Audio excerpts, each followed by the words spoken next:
Hello दोस्तों, कैसे हैं आप लोग। स्वागत है आप सभी का। तो चलिए, आज का क्लास जो होगा आपका, जो आपका पहले क्लास चलता था रिमाइंडर बुक का, सामान्य विज्ञान का सेट जो चलता था, अभ्यास सेट, वो आपका फिर से शुरू हो गया।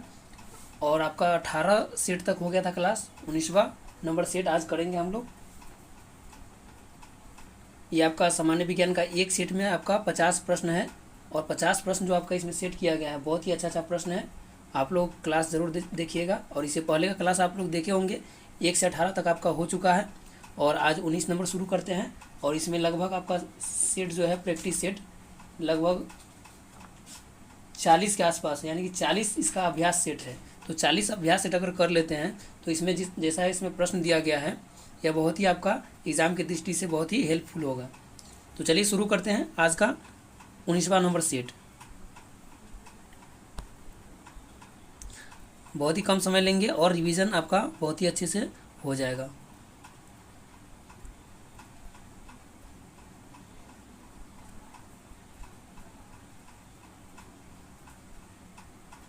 चलिए, पहला प्रश्न है आप लोगों का,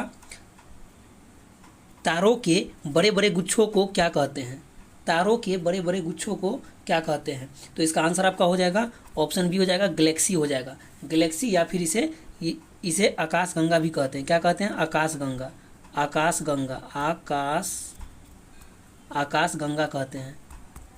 आकाश गंगा कहते हैं।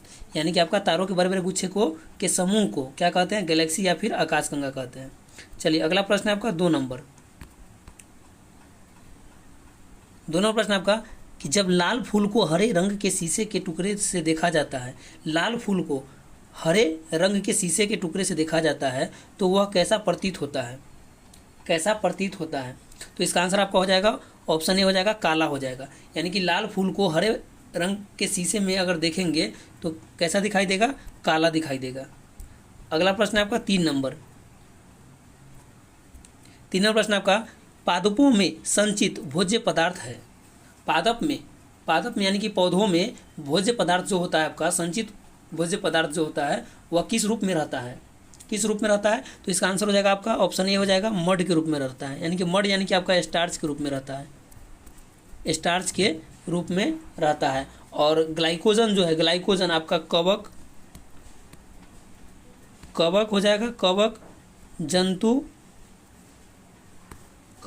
जंतु यानी कि जंतु में आपका मनुष्य, जीव जंतु जो भी है, ये सभी किस रूप में संचित रखते हैं? अपने भोज्य पदार्थ को ग्लाइकोजन के रूप में रखते हैं।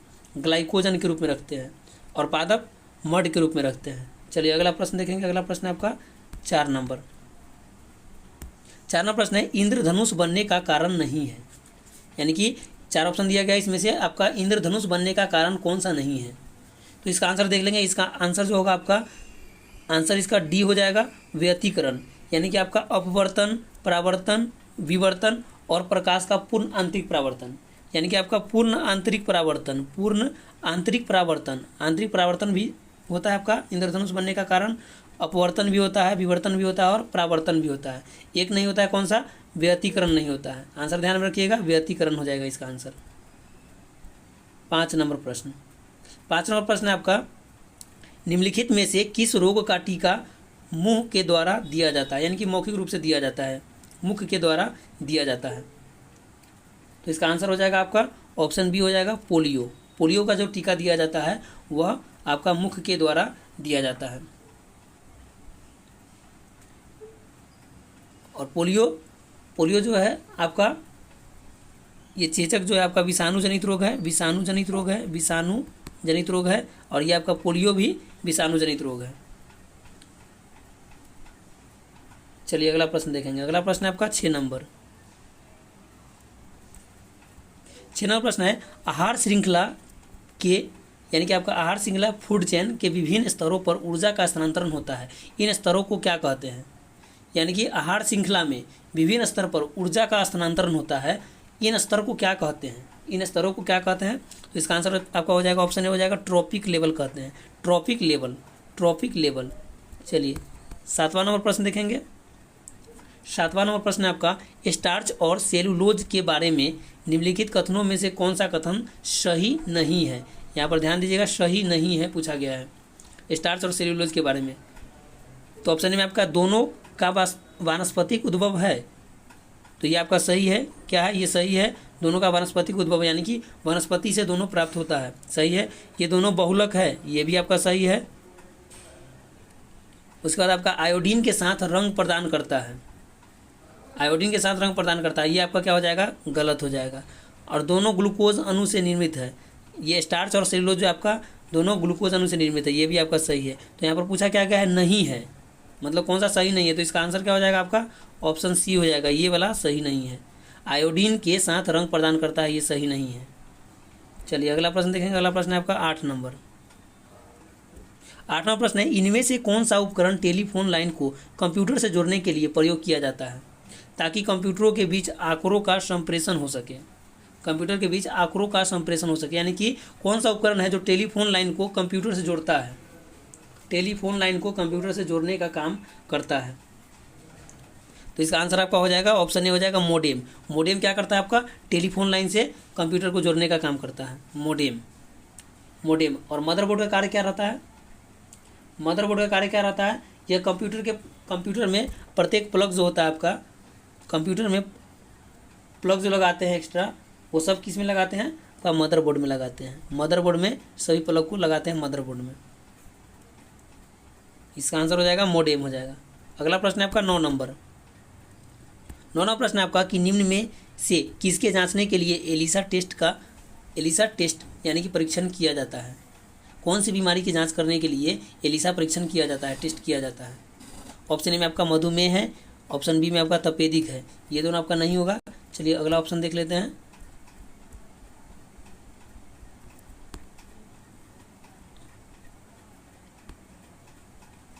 अगला ऑप्शन है आपका एड्स और सुजाक यानी कि इसको सिफिलिस भी कहते हैं। इसका आंसर आपका हो जाएगा ऑप्शन सी, एड्स हो जाएगा। एड्स यह विषाणु जनित रोग है, विषाणु जनित रोग है आपका एड्स। चलिए अगला प्रश्न देखेंगे। अगला प्रश्न 10 नंबर है।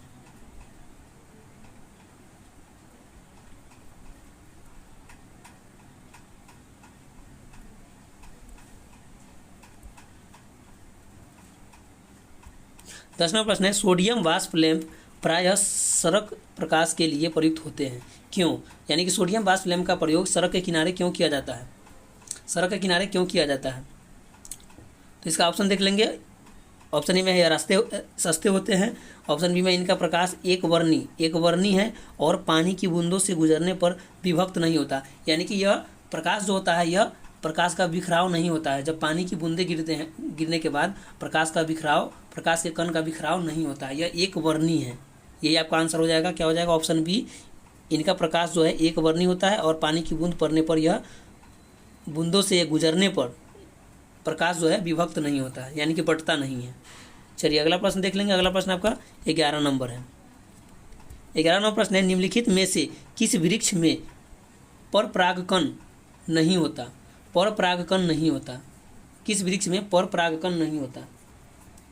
तो 11 का आंसर क्या हो जाएगा? इसका आंसर आपका हो जाएगा कटहल। कटहल जो है इसका परपरागकण नहीं होता है। और कटहल जो है कटहल का खाने योग्य भाग जो होता है वो कौन सा है? तो परिदल पुंज और बीज होता है। परिदल पुंज और बीज इसका खाने योग्य भाग होता है। परिदल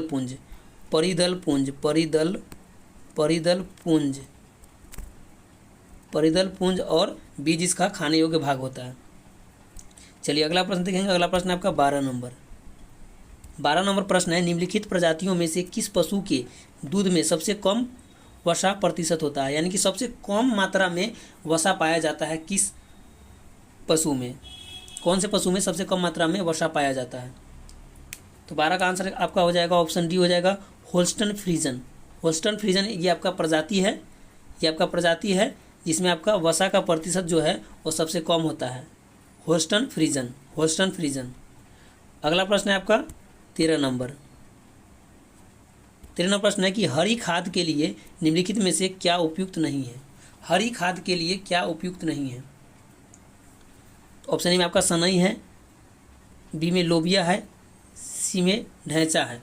यानी कि आप लोग गांव में देखते हैं खेती में, यानी कि फसल जो लगाया जाता है उसमें खाद के रूप में कौन सा वृक्ष लगाया जाता है? तो आपका सनई का पेड़ लगाते हैं। सनई का पेड़ लगा के छोड़ देते हैं, उसके बाद वो जब बड़ा हो जाता है उसको क्या करते हैं?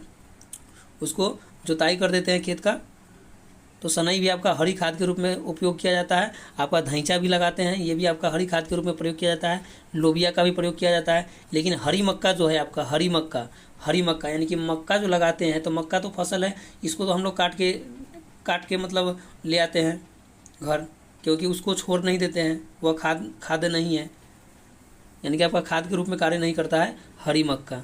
और बाद बाकी आपका सनई, ढैंचा और लोबिया हरी खाद के रूप में कार्य करता है। चलिए अगला प्रश्न देखेंगे। अगला प्रश्न आपका 14 नंबर।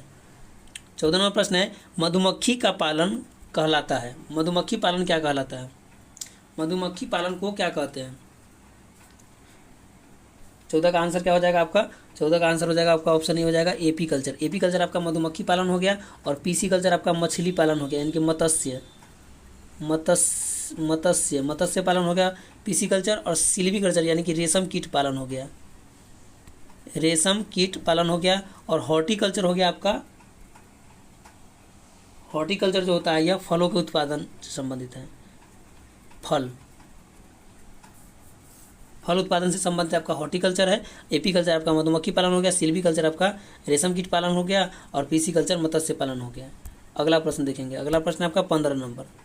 15 नंबर प्रश्न है कि जल का शुद्धिकरण किया जाता है। जल का शुद्धिकरण किया जाता है, तो इसका आंसर आप लोगों को पता होगा, क्या हो जाएगा इसका आंसर? जल का शुद्धिकरण किया जाता है आपका क्लोरीन के द्वारा। अगला प्रश्न देखेंगे 16 नंबर। 16 नंबर प्रश्न है आपका, यदि दूध से क्रीम को अलग कर लिया जाए तो दूध का घनत्व क्या होगा? घनत्व पर क्या प्रभाव पड़ेगा?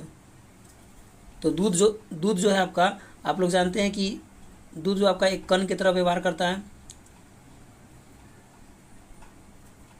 दूध का जो कण होता है, वह वसा का कण होता है। और जब उसे निकाल लेते हैं, यदि दूध से क्रीम निकालने का मतलब है कि वसा को निकाल लेना। उस वसा को जब निकाल लेते हैं तो उसका गाढ़ापन जो होता है क्या होता है? वो बढ़ जाता है। और गाढ़ापन बढ़ने को ही क्या कहते हैं? घनत्व। तो घनत्व क्या होता है? बढ़ जाता है। आंसर क्या हो जाएगा? घनत्व बढ़ जाता है। दूध से क्रीम निकालने पर दूध का घनत्व जो है वह बढ़ जाएगा। अगला प्रश्न 17 नंबर प्रश्न देखेंगे। 17 नंबर प्रश्न आपका कि आंसू में निम्नलिखित में से कौन सा एंजाइम पाया जाता है? आंसू में आपका एंजाइम पाया जाता है, वो कौन सा एंजाइम पाया जाता है? तो इसका आंसर आपका हो जाएगा लाइसोजाइम। लाइसोजाइम एंजाइम पाया जाता है, जिसके कारण क्या होता है? जीवाणु मर जाते हैं। लाइसोजाइम एंजाइम पाया जाता है आंखों में, जिसके कारण जीवाणु मर जाता है आपका लाइसोजाइम एंजाइम के कारण। और यूरिक्रोम जो है आपका पेशाब जो होता है आपका, मूत्र जो होता है, मूत्र का रंग पीला होता है। मूत्र का रंग पीला होता है।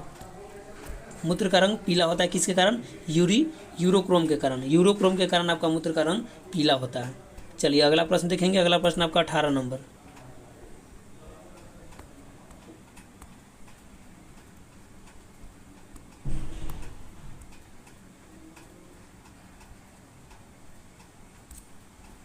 अठारहवां प्रश्न है आपका कि दाद, यानी कि इसे अंग्रेजी में क्या कहते हैं? रिंग वर्म कहते हैं। रिंग वर्म दाद है एक क्या? यानी कि दाद जो है आपका किस कारण फैलता है? यह बीमारी जो होता है किस कारण होता है? जीवाणुओं के द्वारा, विषाणुओं के द्वारा, विटामिन की कमी के कारण, कवक के कारण। इसका आंसर क्या हो जाएगा? इसका आंसर हो जाएगा आपका ऑप्शन ए हो जाएगा कवक जनित रोग। यानी कि दाद जो है आपका, यह दाद, खाद, खुजली, ये सब जो है आपका कवक जनित रोग है। अगला प्रश्न 19 नंबर। 19वां प्रश्न है आपका कि लगातार रक्त को बहने से रोकने के लिए आवश्यक विटामिन कौन सा है? यानी कि रक्त जो है चोट लगने पर या कटने पर लगातार बहने लगता है, यानी कि रुकता नहीं है, रक्त का थक्का नहीं बनता है। किसके कारण? रोकने के लिए किसका प्रयोग किया जाता है? तो विटामिन के का प्रयोग किया जाता है। और विटामिन के की अगर कमी रहता है तो वह लगातार बहते रहता है, नहीं रुकता है। यह रोकने के लिए है। विटामिन के जो है आपका, यह रोकने के लिए है, रक्त को थक्का बनाने में मदद करता है। अगला प्रश्न 20 नंबर। 20 नंबर प्रश्न आपका पनडुब्बी के आविष्कारक थे। पनडुब्बी का आविष्कार कौन किया था? तो इसका आंसर आपका हो जाएगा ऑप्शन ए हो जाएगा बुशवेल ने पनडुब्बी का आविष्कार किया था। अगला प्रश्न है आपका 21 नंबर। 21 नंबर प्रश्न है सूर्य हमें सूर्योदय के पहले से एवं सूर्यास्त के कुछ देर बाद तक कुछ देर बाद तक, यहाँ पर थोड़ा मिसप्रिंट है, यहाँ हो जाएगा आपका कुछ देर बाद तक लाल लाल लाल दिखाई देता है। इसका कारण क्या है? यानी कि सूर्योदय होने से पहले और सूर्यास्त होने के कुछ देर बाद तक आपका सूर्य जो है लाल दिखाई पड़ता है। किसके कारण लाल दिखाई पड़ता है? यह किसके कारण होता है आपका? इसका आंसर आपका हो जाएगा प्रकाश के प्रकीर्णन के कारण। प्रकाश के प्रकीर्णन के कारण सूर्योदय से कुछ समय पहले और सूर्योदय के कुछ समय बाद तक सूर्य लाल दिखाई पड़ता है प्रकीर्णन के कारण। यहाँ लाल मिसप्रिंट हो गया, लाल यहाँ पर छूट गया है। अगला प्रश्न है आपका 22 नंबर। 22वां प्रश्न है 100 डिग्री सेल्सियस का 1 ग्राम पानी उसी ताप पर भाप में बदल जाता है। आवश्यक ऊष्मा की मात्रा होगी लगभग, यानी कि ऊष्मा की मात्रा क्या होगी? तो ऊष्मा निकालने के लिए आपका फॉर्मूला जो होता है आपका Q बराबर होता है आपका ml होता है। ml Q आपका ऊष्मा हो गया, L जो हो गया गुप्त ऊष्मा हो गया और M हो गया आपका द्रव्यमान। तो यहाँ पर Q का मान निकालना है आपका। द्रव्यमान कितना है? 1 ग्राम, 1 ग्राम, और तापमान कितना है? 100 डिग्री सेल्सियस। ये जो आपका होता है गुप्त ऊष्मा जो होता है, गुप्त ऊष्मा होता है आपका 540 कैलोरी होता है। 540 कैलोरी होता है। तो ये Q बराबर क्या हो जाएगा? 540 हो जाएगा, 540, और यहाँ पर जूल में दिया गया है। तो एक कैलोरी बराबर जो होता है आपका, 1 कैलोरी बराबर, समझिएगा, 1 कैलोरी बराबर आपका कितना जूल होता है? इतना समझ में आ गया? चलिए आगे देखते हैं। 540 आया है। 1 कैलोरी बराबर आपका होता है 4.18 जूल होता है। 4.18 जूल होता है। और जूल में बदलना है तो आपका कितना? 540 कैलोरी आया है, और इसको जूल में बदलने के लिए यानी कि 4.18 है ना, तो इसको 2 मान लेते हैं, लगभग 2। तो 4.2 से इसको गुना करेंगे तो कितना आ जाएगा? ये आपका लगभग में आ जाएगा 2257 आ जाएगा। 2257 जूल आ जाएगा। ये आपका आंसर हो जाएगा। 2257 जूल आ जाएगा। 2257 जूल आ जाएगा।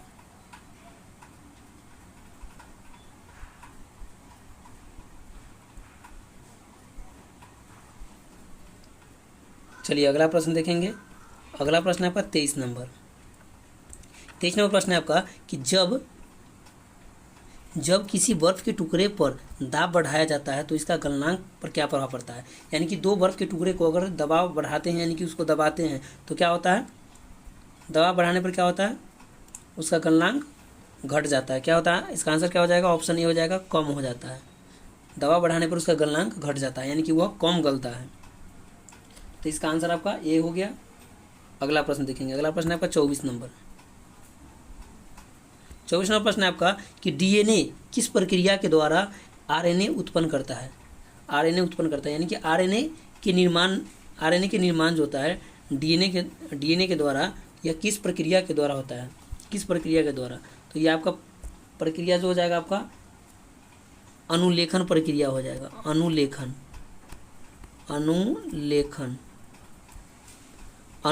प्रक्रिया हो जाएगा। अनुलेखन प्रक्रिया। आंसर आपका ऑप्शन डी हो जाएगा। ये प्रतिलेखन नहीं, अनुलेखन हो जाएगा। अनुलेखन प्रक्रिया हो जाएगा। क्या हो जाएगा आंसर इसका? अनुलेखन प्रक्रिया। चलिए अगला प्रश्न देखेंगे। अगला प्रश्न है आपका 25 नंबर। 25 नंबर आपका सूची 1 में पशु का नाम है और सूची 2 में आपका हृदय का विकास से सुमेलित करना है, यानी कि हृदय कोष्ठ के बारे में दिया गया है और पशु के बारे में। तो इसका मिलान करना है। चलिए देख लेते हैं सूची 1 और सूची 2।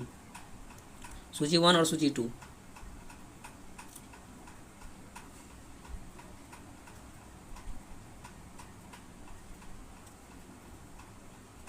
तो चलिए पहला इसमें देखते हैं। इसमें मत्स्य जो है मछली में कितना प्रकोष्ठ होता है?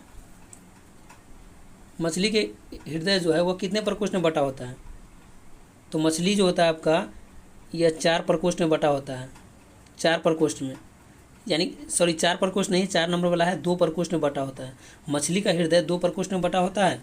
और उसके बाद आपका सर्प का देखेंगे, सर्प का 3 प्रकोष्ठ में बटा होता है। तो 3 वाला किस में है, इसमें है 3 नंबर में, तो ये इसमें आ जाएगा।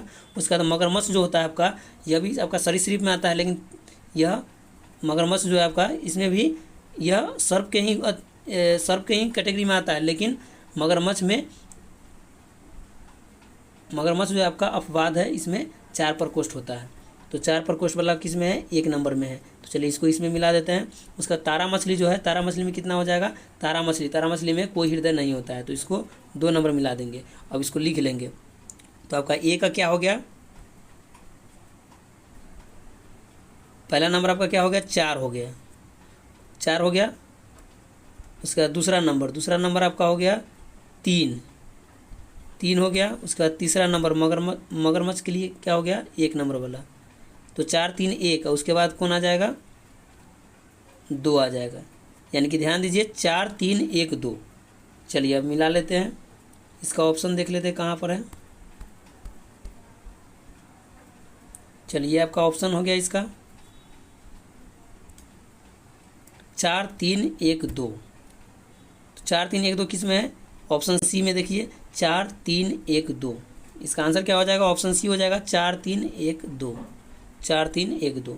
चलिए अगला प्रश्न देखेंगे। अगला प्रश्न आपका 26 नंबर प्रश्न है, नेफोस्कोप से निम्नलिखित में से किसका मापन किया जाता है। यानी कि नेफोस्कोप के द्वारा किसका मापन किया जाता है, नेफोस्कोप के द्वारा किसे मापने के लिए प्रयोग किया जाता है नेफोस्कोप का।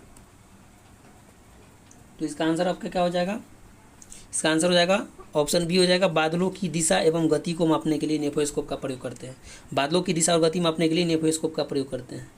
अगला प्रश्न है आपका 27 नंबर प्रश्न है कि ओजोन क्षरण से स्वास्थ्य को किस रूप में खतरा उत्पन्न होता है। ओजोन क्षरण से स्वास्थ्य को किस रूप में खतरा उत्पन्न होता है।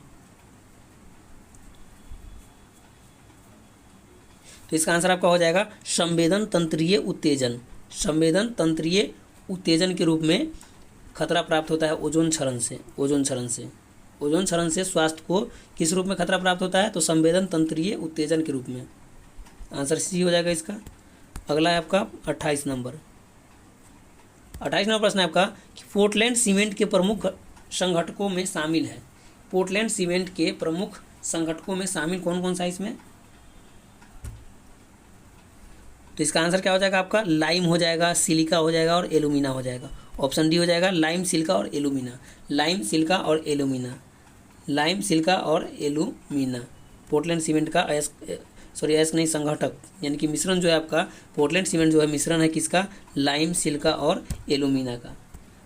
अगला प्रश्न देखेंगे। अगला प्रश्न है 29 नंबर प्रश्न है आपका कि इंसुलिन स्रावित होता है। इंसुलिन जो उत्पन्न होता है, स्राव होता है, कहाँ से होता है, किस ग्रंथि से। तो इंसुलिन का स्राव जो होता है आपका पैंक्रियाज से होता है। पैंक्रियाज यानी कि अंगनाशय से होता है।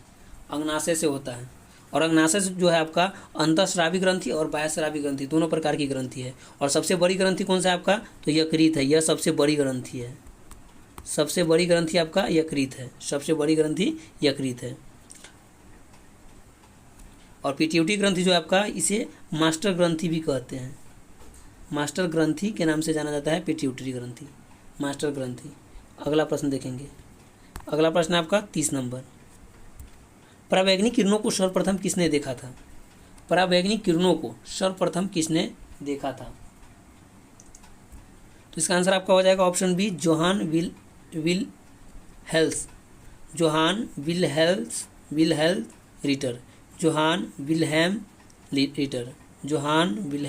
रिटर। अगला प्रश्न है 31 नंबर। बायोप्सी क्या है। 31 नंबर प्रश्न आपका कि बायोप्सी क्या है। चलिए इसका ऑप्शन देख लेते हैं। बायोप्सी आपका कृत्रिम पर्यावरण में जीवन का मनोवैज्ञानिक अध्ययन है। नहीं। मृत्यु के कारणों का पता लगाने के लिए मृत्युपरांत शरीर का परीक्षण किया जाता है। नहीं। पर्यावरण में जीवन के अनुरूप का मूल्यांकन। नहीं। इसका आंसर क्या हो जाएगा, यह कोशिका और उत्तक से सैंपल लेता है। कोशिका यानी कि आपका कोशिका और उत्तक उत्तक, कोशिका और उत्तक से सैंपल प्राप्त करता है, सैंपल प्राप्त करता है और बीमारियों की जांच करता है। कोशिका और उत्तक से सैंपल प्राप्त करके और बीमारियों की जांच करने में काम करता है। तो ऑप्शन डी में आप देख लेते हैं, कोशिका और उत्तकों के प्रेयता, दिखाई नहीं दे रहा, थोड़ा और ऊपर कर लेते हैं इसको। चलिए देख लेते हैं, कोशिका और उत्तकों के प्रेयता से एक चिकित्सीय निदान तकनीक यही आंसर हो जाएगा आपका। यानी कि कोशिका और उत्तक की प्रेयता यानी कि इसके परीक्षण से, इसका सैंपल लेकर इसके परीक्षण से बीमारी के बारे में जांच किया जाता है और उसका निदान किया जाता है। आंसर इसका ऑप्शन डी हो जाएगा। अगला है 32 नंबर। 32 नंबर प्रश्न है कि निम्नलिखित में से कौन सा विटामिन बी कॉम्प्लेक्स समूह से संबंध नहीं है, यानी कि विटामिन बी कॉम्प्लेक्स से संबंधित नहीं है। तो विटामिन बी कॉम्प्लेक्स कहने का मतलब है कि आपका विटामिन बी के ग्रुप का ही सब होना चाहिए। तो ये आपका राइबोफ्लेविन जो है आपका, ये विटामिन बी कॉम्प्लेक्स में आता है, ये नहीं होगा। चलिए और प्रश्न, इसका ऑप्शन देख लेते हैं।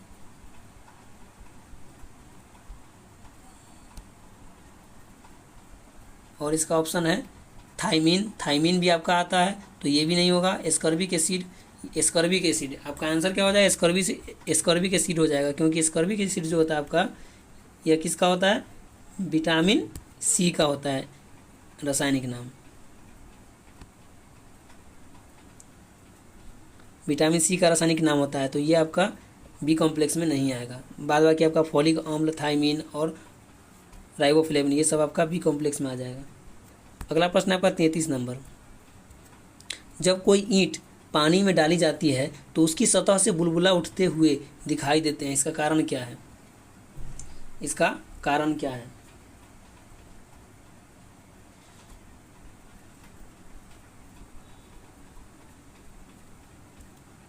आंसर आपका हो जाएगा ईंट के द्वारा विस्थापित हवा के कारण। क्या हो जाएगा? ईंट के कारण विस्थापित हवा के कारण। ईंट के द्वारा विस्थापित हवा के कारण। चलिए अगला प्रश्न देखेंगे। अगला प्रश्न है आपका 34 नंबर। 34 नंबर प्रश्न है, डीएनए फिंगरप्रिंट के आविष्कारक प्रोफेसर एलेक्स जेफरी कहाँ के निवासी थे? डीएनए फिंगरप्रिंट के आविष्कारक प्रोफेसर एलेक्स जेफरी कहाँ के निवासी थे? 34 का आंसर क्या हो जाएगा? इसका आंसर आपका हो जाएगा ऑप्शन ए, ग्रेट ब्रिटेन। यानी कि डीएनए फिंगरप्रिंट के आविष्कारक एलेक्स जेफरी आपका ग्रेट ब्रिटेन के निवासी थे, ग्रेट ब्रिटेन के। अगला है आपका 35 नंबर।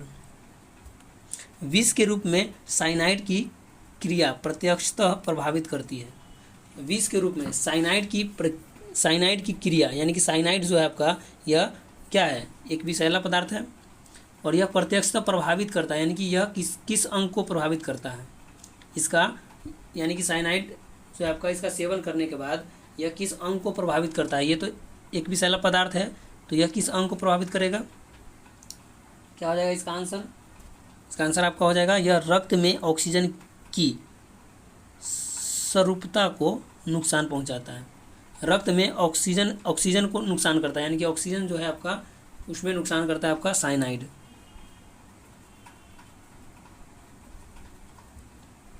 चलिए अगला प्रश्न देखेंगे। अगला प्रश्न है आपका 36 नंबर।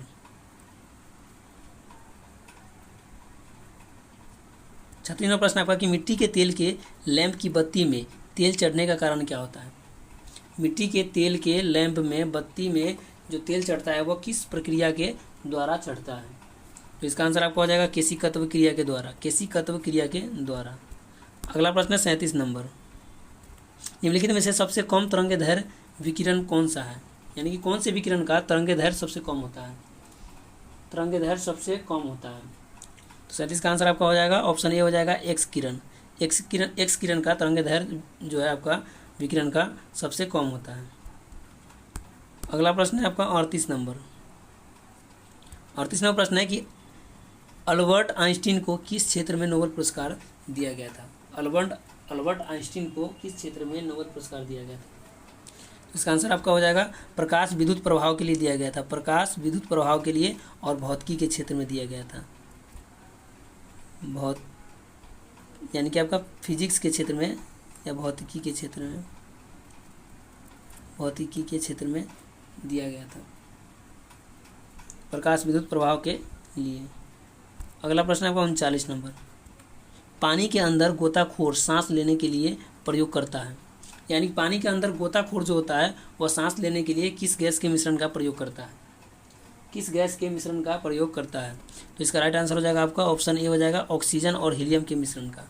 ऑक्सीजन और हीलियम के मिश्रण का प्रयोग गोताखोर के द्वारा किया जाता है। 40 नंबर प्रश्न देखते हैं।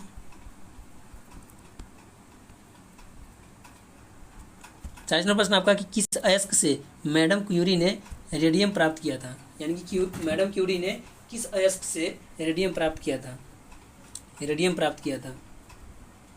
तो इसका आंसर आपका हो जाएगा पिच ब्लेंड हो जाएगा। पिच ब्लेंड से आपका रेडियम प्राप्त किया गया था, पिच ब्लेंड से। अगला प्रश्न है 41 नंबर, क्लोरोफार्म को हवा तथा सूर्य के प्रकाश में रखने पर क्या प्राप्त होता है। क्लोरोफार्म को हवा तथा सूर्य के प्रकाश में रखने पर प्राप्त होता है। आंसर हो जाएगा आपका फॉस्जीन। फॉस्जीन यानी क्लोरोफार्म को हवा तथा सूर्य के प्रकाश में रखने पर फॉस्जीन प्राप्त होता है, फॉस्जीन। अगला है आपका 42 नंबर प्रश्न। 42 नंबर प्रश्न है, निम्नलिखित में से किस विटामिन की कमी से जनन क्षमता में कमी होती है। जनन क्षमता यानी प्रजनन क्षमता में कमी जो होता है आपका विटामिन ई की कमी से होता है, विटामिन ई की कमी से। आंसर इसका सी हो जाएगा। 43 नंबर प्रश्न है आपका, इसमें भी सूची मिलान करने वाला है। चलिए इसका देख लेते हैं। सूची 1 खोज करता है और सूची 2 में आपका खोज, क्या खोज हुआ है और किसके द्वारा किया गया है। फ्लेमिंग जो है आपका, फ्लेमिंग, एलेक्जेंडर फ्लेमिंग हुआ। पेनिसिलिन का खोज, पेनिसिलिन का खोज किसने किया था। पेनिसिलिन का आपका एलेक्जेंडर फ्लेमिंग ने किया था, एलेक्जेंडर फ्लेमिंग ने किया था। और लैंड स्टीनर रुधिरबर्ग का खोज किया था, लैंड स्टीनर रुधिरबर्ग का खोज किया था। और वाटसन किसका खोज किया था। तो वाटसन आपका द्विकुंडली का, और जेनर आपका टीकाकरण का, टीकाकरण का। तो क्या हो जाएगा आपका जेनर, यानी कि 1 का क्या हो जाएगा 3 हो जाएगा, 3, और 2 वाटसन का आपका 4 हो जाएगा, और 3 लैंड स्टीनर यानी कि 1 हो जाएगा, और फ्लेमिंग, फ्लेमिंग आपका पेनिसिलिन का यानी कि 2 हो जाएगा। 3 4 1 2। चलिए ऑप्शन मिला लेते हैं। 3 4 1 2, 3 4 1 2 किस में है 3 4 1 2। ऑप्शन आपका क्या हो जाएगा 3 4 1 2, ऑप्शन सी में आपका 3 4 1 2, 3 4 1 2 आपका ऑप्शन सी में है, सी आंसर हो जाएगा इसका। अगला प्रश्न है आपका 44 नंबर। 44 नंबर प्रश्न है आपका कि निम्नलिखित में से कौन सा सबसे अधिक प्रत्यास्थ है। सबसे अधिक प्रत्यास्थ कौन सा है।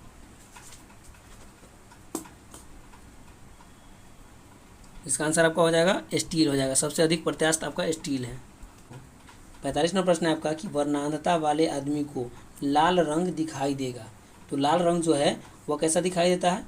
वर्णांधता वाले रोगी को हरा दिखाई देता है, लाल रंग हरा दिखाई देता है, और हरा रंग लाल दिखाई देगा। अगला प्रश्न है 46 नंबर, धूमकेतु किसके गिर्द प्रक्रमण करता है। धूमकेतु किसके इर्द गिर्द प्रक्रमण करता है, यानी घूमता है धूमकेतु। 46 का आंसर क्या हो जाएगा, धूमकेतु किसके इर्द गिर्द प्रक्रमण करता है। इसका आंसर आपका हो जाएगा ऑप्शन सी हो जाएगा, सूर्य हो जाएगा। धूमकेतु किसके गिर्द प्रक्रमण करता है, तो सूर्य के गिर्द। 47वां प्रश्न है कि सूर्य की तेज रोशनी में चल रहा कोई व्यक्ति जब अंधेरे कमरे में प्रवेश करता है तो कुछ समय तक यानी कुछ क्षण तक उसे स्पष्ट दिखाई नहीं देता। इसका कारण क्या होता है, तो देख लेते हैं। ऑप्शन ए में आपका आँख की पेशियाँ आँख के लेंस की फोकल दूरी को तत्काल समायोजित नहीं कर पाता, तत्काल समायोजित नहीं कर पाता। और ऑप्शन देख लेते हैं इसका।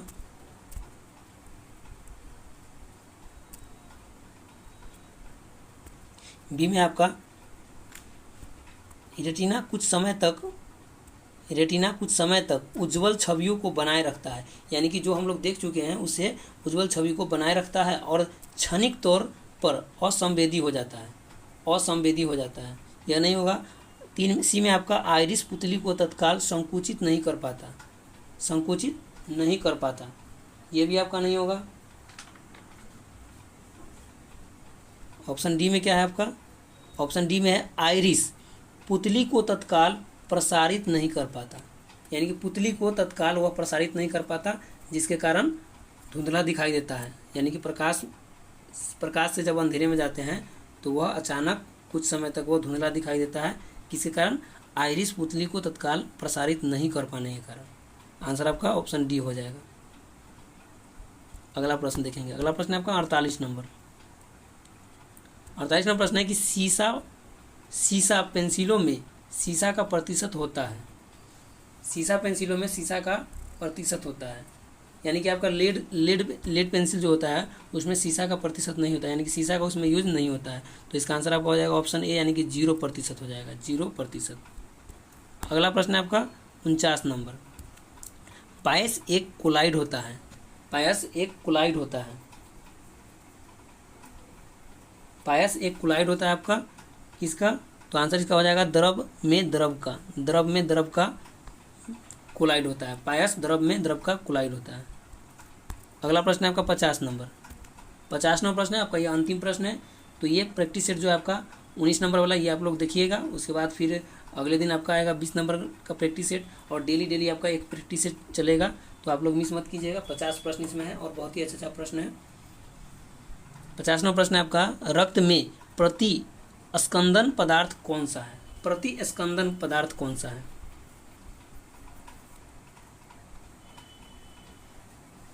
प्रतिस्कंदन पदार्थ जो होगा, प्रतिस्कंदन कहने का मतलब है कि आपका रक्त को थक्का बनने से रोकता है। क्या हो जाएगा आंसर? ऑप्शन बी हो जाएगा, हिपेरिन हो जाएगा। हिपेरिन आंसर हो जाएगा। क्यों? यानी कि शरीर में रक्त जो है वह जमना नहीं चाहिए, तो उसमें शरीर में रक्त को जमने से कौन रोकता है? तो आपका हिपेरिन रोकता है, जिसे क्या कहते हैं? प्रतिस्कंदन कहते हैं। और शरीर के बाहर अगर कटने या चोट लगने के बाद जो है रक्त जो है वह थक्का बन जाना चाहिए। वह किसके कारण बनता है? तो आपका फाइब्रिनोजेन प्रोटीन के कारण बनता है, या फिर विटामिन के कारण बनता है। विटामिन के के कारण। चलिए, लास्ट प्रश्न था, और आप लोग देख लीजिएगा। इससे पहले भी क्लास जो हुआ है 18 क्लास, वो सब देख लीजिएगा। चलिए, धन्यवाद।